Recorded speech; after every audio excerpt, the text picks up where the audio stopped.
Doaan. A'udzu billahi minasyaitonir rajim.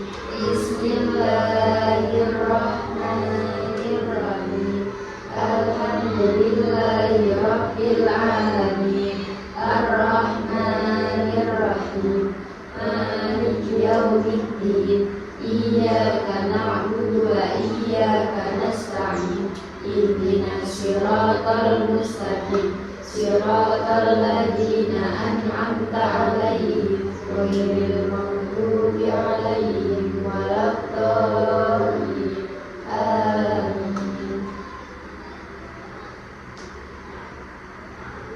Ada yang dilupakan? Enggak. Sudah semua. Masih semangat?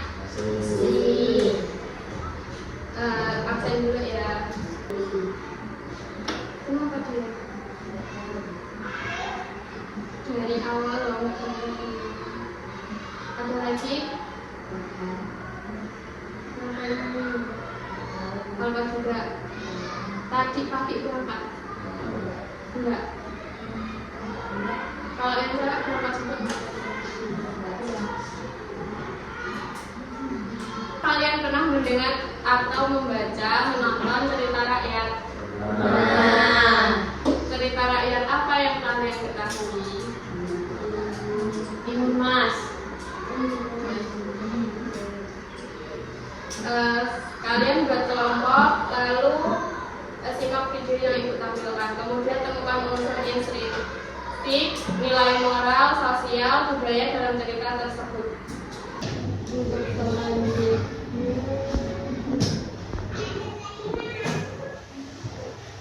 Kita masuk ke materi cerita rakyat. Cerita rakyat adalah kepercayaan atau legenda suatu bangsa yang sudah ada sejak lama dan diwariskan turun-temurun. Namun, cerita rakyat disampaikan secara lisan, maka sangat sulit untuk mengetahui siapa pengarangnya. Kemudian ciri-cirinya, penyampaian cerita dilakukan secara lisan, diceritakan turun-temurun, tidak diketahui pengarang ataupun pembuatnya, mengandung nilai budi pekerti leluhur, masih bersifat tradisional. Macam-macam cerita rakyat, ada epos, cerita jenaka, paralel, parabel, fabel, legenda, mite, sage. Itu beberapa macam-macam cerita rakyat. Kita tampilkan videonya.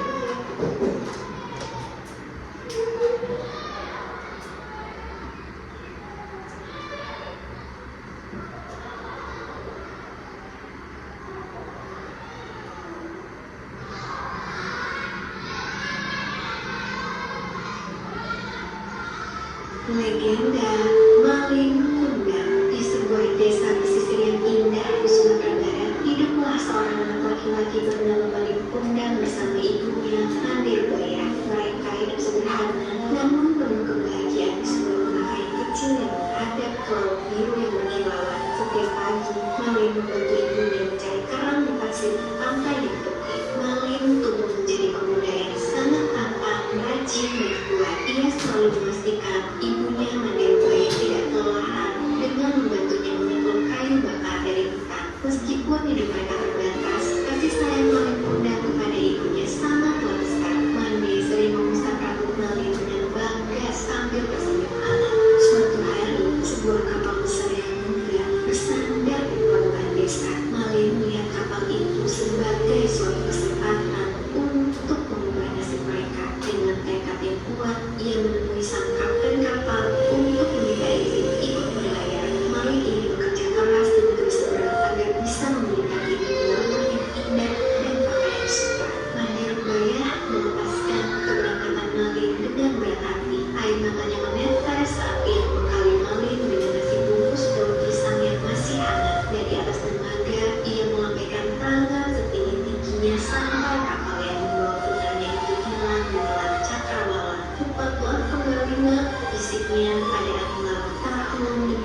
yang megah itu berdirilah seorang pria yang sangat tampan menggunakan pakaian adat Minangkabau yang mewah dari kain sangat emas. Di sampingnya berdiri seorang putri cantik yang menggunakan gaun sutra yang indah. Berita kepulangan Malin sampai ke telinga Manderbaya dengan tertatih-tatih yang berlari menuju pelabuhan. Saat melihat pria tampan itu turun dari kapal, ia langsung yakin bahwa itu adalah putranya. Mande segera mendekat dan mencoba memeluk kaki Malin dengan penuh rindu. "Malin anakku, kau sudah kembali nak," serunya dengan suara bergetar karena bahagia. Namun Malin merasa malu di hadapan istrinya yang cantik. Ia tidak mau mengakui bahwa wanita yang kotor dan berpakaian compang-camping itu adalah ibunya. Dengan kasarnya, Malin mendorong Mande hingga terjatuh. "Siapa wanita gila ini? Ibuku tidak mungkin semiskin dan sekotor ini." Putri Kirana hanya bisa menatap mereka dengan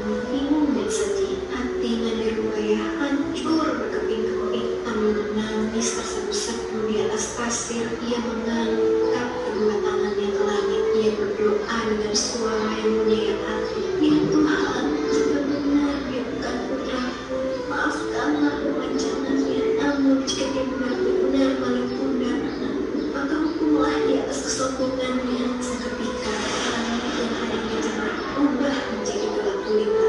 Badai dahsyat menghantam kapal mewah Malin hingga hancur berkeping-keping. Di tengah kilat yang menyambar, tubuh Malin berubah menjadi abu. Perlahan-lahan kulitnya berubah menjadi keras dan dingin. Malin bersujud meminta ampun, namun semuanya sudah terlambat. Ia berubah menjadi sebuah batu besar dan menjadi pengingat bagi siapapun agar selalu menghormati dan menyayangi orang tua mereka.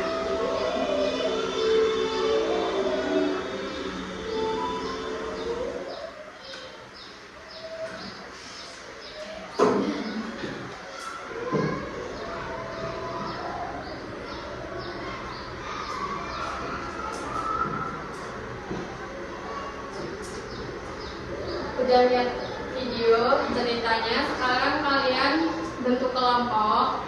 Habis itu temukan unsur intrinsik, nilai moral, sosial, dan budaya dalam cerita Malin Kundang Kasih. Habis itu kalian ceritain lagi tapi dengan bahasa kalian sendiri. Habis itu presentasi.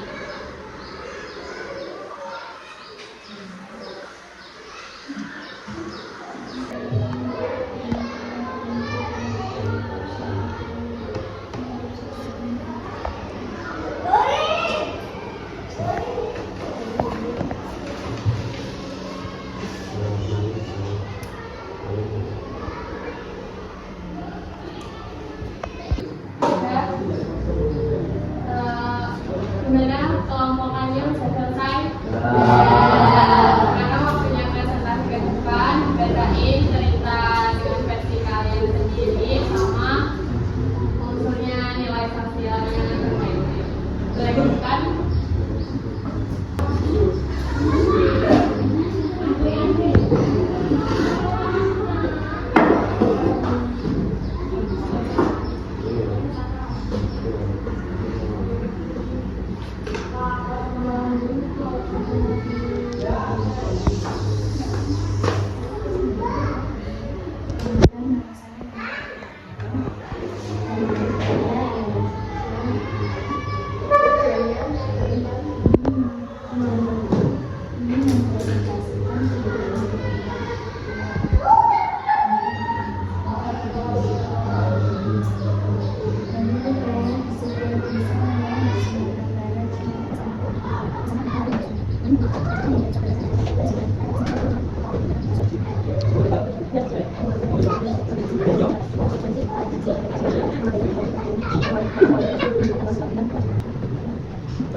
Sekian presentasi dari saya. Saya Iri. Wassalamualaikum warahmatullahi wabarakatuh. Perkenalkan, nama saya ditanya. Perkenalkan, nama saya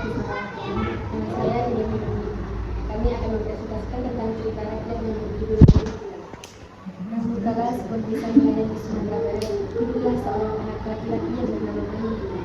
Ia tinggal bersama ibunya yang bernama Mandiri. Hari demi hari berlalu, Malim tumbuh menjadi pemuda yang tampan. Ia sangat menyayangi ibunya, selalu memberi ibunya dan tidak ikut berjalan. Suatu hari, ada sebuah kapal datang. Malim berpikir ini adalah kesempatannya untuk merubah nasibnya dari dulu. Malim bergegas menemui kapten kapal. Lalu Malim bertanya dengan ibunya. Dengan berat hati, ibu Malim merelakan Malim untuk pergi. Lalu bertahun berlalu. Mandi selalu menunggu Malim pulang. Suatu hari, kapal datang. Mandi yang sudah tua sangat gembira mendengar kedatangan putranya. Ia menyambut kedatangan Malim dengan penuh haru. Namun, Malim yang merasa malu dengan keadaan ibunya yang miskin itu, ia menyangkal bahwa Mandir Rubaiyah bukanlah ibunya. Mandir Rubaiyah merasa sedih dan sangat kecewa. Mandir pun berdoa. Dengan air mata yang berlinang, ia memohon kepada Tuhan agar Malim mendapat balasan. Tiba-tiba, langit menjadi gelap. Suara petir bergemuruh sangat dahsyat. Ombak besar menghantam kapal. Kapal Malim pun hancur berkeping-keping. Petir menyambar. Kapal Malim pun tenggelam dan Malim berubah menjadi batu. Batu itu pun dikenal dengan sebutan batu Malim Dunia. Unsur intrinsik mencapai elemen. Memang kedurhakaan anak terhadap orang tua. Tokoh Malim pun protagonis utama yang rajin tetapi menjadi sombong. Dan ibu Malim penyayang dan sabar. Alur maju dari perjalanan Malim menjadi kaya hingga kutukan dan berubah menjadi batu. Latar pantai Sumatera Barat Padang. Sudut pandang orang ketika sekitar tahun. Nilai normal, jangan durhaka kepada orang tua terutama ibu karena perbuatan buruk akan berakibat fatal. Hindari kesombongan akibat harta, tetapi tetap rendah hati dan bersyukur. Hormati orang tua sebagai pemberi kasih sayang tak terbatas. Nilai sosial, tanggung jawab keluarga dan hormat kepada orang tua sebagai pondasi masyarakat. Konsekuensi arogansi terhadap ikatan keluarga seperti mengabaikan asal usul, pentingnya gotong royong dan mandiri tanpa melupakan akal. Nilai budaya, simbol batu Malim Kundang sebagai pengingat lisan dan warisan leluhur. Pendidikan karakter sebagai beriman, bertanggung jawab dan gotong royong dalam konteks masyarakat. Yang disampaikan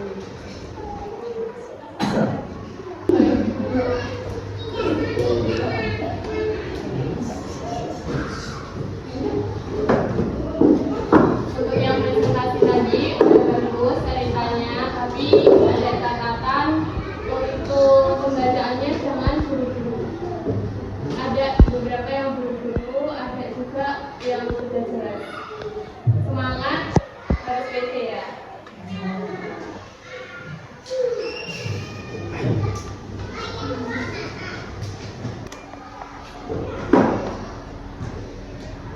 Jadi kesimpulannya untuk cerita Malim Kundang tadi adalah tentang menghormati kedua orang tua. Jangan sombong.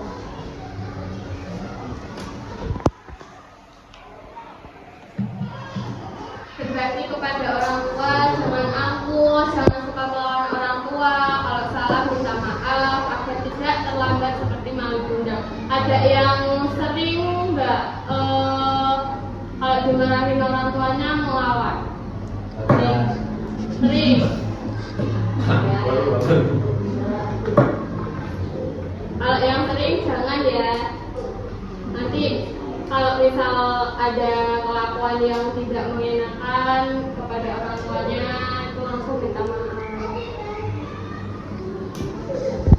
Untuk pembelajaran hari ini sudah cukup. Ibu akhiri, terima kasih. Wassalamualaikum warahmatullahi wabarakatuh. Waalaikumsalam warahmatullahi wabarakatuh.